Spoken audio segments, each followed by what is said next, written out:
जब भी हम कभी नर्वस होते हैं या कुछ नया करने की कोशिश करते हैं तो अक्सर कुछ बुद्धिमान लोग हमें बताते हैं कि भाई be confident, be confident, be confident and be confident. तो आइए आज इस कॉन्फिडेंस शब्द का हम पोस्टमार्टम करने वाले हैं। जो कॉन्फिडेंस और बिलीव है ये दोनों लगभग एक जैसे ही लगते हैं, इनका मतलब एक ही होता है, विश्वास। आगे बढ़ने से पहले मैं कुछ चीजें क्लियर कर देना चाहूंगा। जैसे कि कुछ लोग कॉन्फिडेंस और बिलीव को एक ही चीज मानते हैं। जैसे कि कुछ लोग कहते हैं कि बी कॉन्फिडेंट, यानी कि खुद पर विश्वास रखो। देखिए, जो बिलीव है इसका मतलब है किसी अनदेखी चीज में विश्वास करना, जैसे कि भगवान पर। जब आप कभी कुछ नया करने वाले होते हैं तो लोग अक्सर कहते हैं बिलीव इन योर सेल्फ, यानी कि खुद पर विश्वास करो। काबिलियत को तो आपने देखा नहीं है ना, और ना ही देख सकते हैं। जब आप कुछ करेंगे तभी आपको पता लगेगा कि वो चीज आपने की है। अब मान लीजिए कोई इंसान है जो पहले कोई काम कर रहा था, जो पहले बहुत अच्छे तरीके से कर रहा था, लेकिन अब वो उस तरीके से काम नहीं कर पा रहा या वो नर्वस हो रहा है। जैसे एग्जांपल ले लीजिए, आजकल कुछ बच्चे होते हैं जो पढ़ाई करते हैं, सारा साल पढ़ाई करते हैं, लेकिन एग्जाम से पहले वो लोग नर्वस हो रहे होते हैं। तो उनके पेरेंट्स उन्हें कहते हैं बी कॉन्फिडेंट, क्योंकि तुमने उसके लिए प्रेपरेशन की है और तुम आगे जा सकते हो। तुमने पहले भी अच्छा किया है एग्जाम्स में, इसमें भी तुम अच्छा करोगे। जो चीज हमें पता है हमारे पास है, उस चीज को कहते हैं हम कॉन्फिडेंस। अब इनमें फर्क कैसे है? फर्क ऐसे है, जब हम कभी हार जाते हैं, गिर जाते हैं या कुछ नया शुरू करने वाले होते हैं, तो उस वक्त हमें जो हमारा विश्वास है यानी कि बिलीफ है, वो हमें आगे बढ़ने में मदद करता है। जब हम गिर जाते हैं तो हमें हिम्मत देता है कि हम दोबारा से उठ खड़े। जैसे कि अब भगवान में विश्वास करते हैं, किसी ने भगवान को देखा है नहीं, लेकिन फिर भी उससे मानते हैं, अलग अलग रूप में मानते हैं, लेकिन मानते हैं। तो इसे कहते हैं विश्वास। कॉन्फिडेंस वो होता है जैसे कि आप किसी इंटरव्यू को क्रैक करने के लिए जा रहे हैं, लेकिन आप अंदर ही अंदर नर्वस हो रहे हैं, लेकिन तब आपको आके कोई कहता है बी कॉन्फिडेंट, तुम ये पहले भी कर चुके हो और तुम दोबारा कर लोगे। अगर आसान भाषा में बताऊं तो बिलीव का मतलब है किसी अनदेखी चीज पर विश्वास करना, और जो कॉन्फिडेंस है उसका मतलब है खुद पर और खुद की काबिलियत पर विश्वास करना। तो अब हम जान लेते हैं कि कॉन्फिडेंस को बढ़ाने के क्या टिप्स हैं।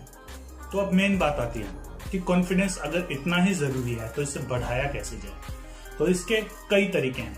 जैसे कि पहला तरीका यह है कि आप खुद के बारे में क्या सोचते हैं, आपका पास्ट एक्सपीरियंस कैसा रहा है, क्या आप अपनी लाइफ में नॉर्मली सक्सेसफुल होते रहे हैं या फेलियर होते रहे हैं, क्या लोग आपको अच्छी तरह से ट्रीट करते थे या नहीं करते, क्या हर जगह आपको इज्जत मिलती रही है या आपकी बेइज्जती होती रही है। तो उसी के हिसाब से आपका कॉन्फिडेंस रहेगा। अगर आपको हर जगह पर सक्सेस मिली है, अगर आपकी काबिलियत की तारीफ हर जगह से हुई है, तो आपका कॉन्फिडेंस हाई रहने ही वाला है। और अगर लोग आपको धुतकारते रहे हैं, आपको बोलते रहे हैं, तो नॉर्मल सी बात है, आपका कॉन्फिडेंस रहने वाला है। लेकिन इसका मतलब ये नहीं कि अगर आपका कॉन्फिडेंस लो है तो आप उसे हाई नहीं कर सकते। ये कर सकते हैं आप खुद के बारे में अच्छा सोचना शुरू कीजिए कि मैं ये काम कर सकता हूँ, मेरे अंदर भी वो काबिलियत है। अगर दुनिया के बाकी लोग ये काम कर सकते हैं तो मैं इससे बेहतर कर सकता हूँ। और जब भी कोई काम कीजिए तो उसे 100% कीजिए, अपनी पूरी जान लगाइए, जितना बेस्ट कर सकते हैं वो कीजिए। अगर कोई भी आपको चांस मिलता है आगे बढ़ने का तो उसे ग्रैब कीजिए, यानी उसे झपट लीजिए और आगे बढ़िए। Number 2, improvement.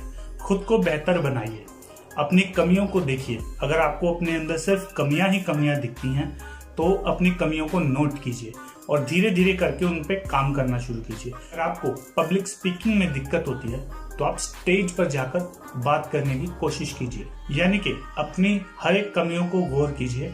अगर हो सके तो उन्हें लिख लीजिए और उन्हें दूर कीजिए, क्योंकि जैसे जैसे आप इम्प्रूव होते रहेंगे, जैसे जैसे आप अपनी कमियों को दूर करते रहेंगे, तो आपका कॉन्फिडेंस बढ़ता रहेगा। नंबर 3 है शो योर टैलेंट। आपके अंदर क्या खूबी है वो लोगों को बताइए।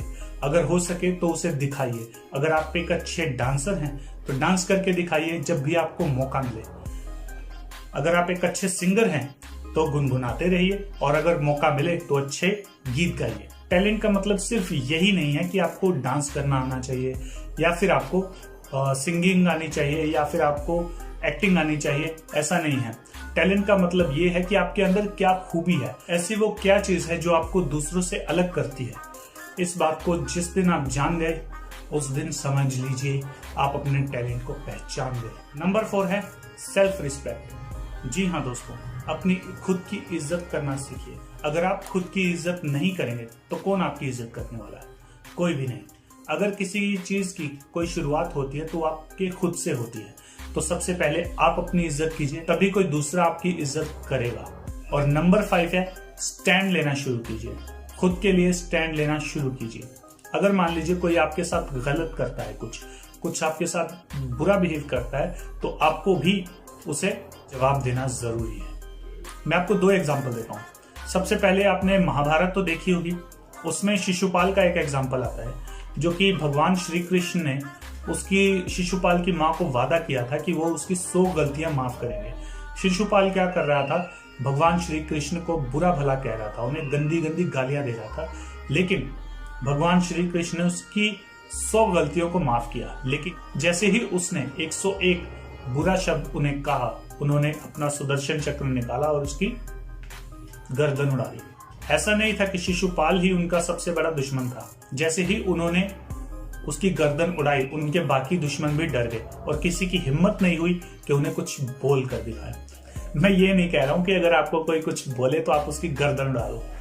मेरे कहने का मतलब ये है कि अगर आपको कोई कुछ बुरा कहता है तो आपको उसे जवाब देना है या उसे वहीं पर रोक देना है ताकि वो आगे ना बढ़े। क्योंकि अक्सर लोग छोटी सी चीज से शुरुआत करते हैं और फिर वो बढ़ाते रहते हैं उसे। ये स्पेशली लड़कियों के साथ सबसे ज्यादा होता है, तो आप ध्यान रखिए इस चीज को। अब मैं आपको अपना एग्जांपल देता हूँ। मैंने एक ऑफिस में न्यू ज्वाइनिंग की, तो वहां पर मेरे साथ ही एक और लड़का था जिसने ज्वाइनिंग की। तो हम दोनों ने एक साथ ही ज्वाइनिंग की थी।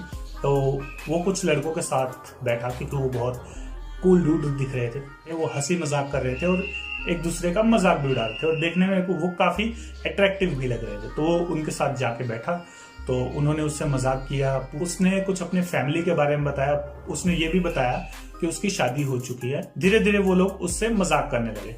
उन्होंने 1-2 मजाक उसकी फैमिली यानी कि उसके वाइफ के बारे में किया, लेकिन और बाद में उससे ये पूछ लिया कि भाई बुरा तो नहीं माना ना?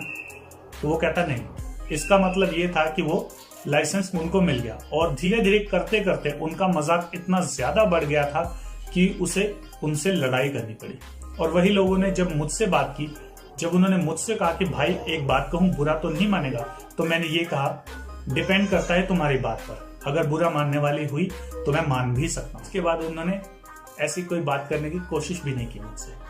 तो ये डिफरेंस है अप्रोच का। मैंने उनसे लड़ाई नहीं की, मैंने उन्हें सिंपल क्लियर कर दिया कि अगर कोई ढंग की बात करनी है तो यू आर मोस्ट वेलकम, नहीं तो गेट आउट। तो ये थी वो 5 क्वालिटीज जो आप अपने अंदर अगर उतार ले तो आपका कॉन्फिडेंस आसमान छुएगा।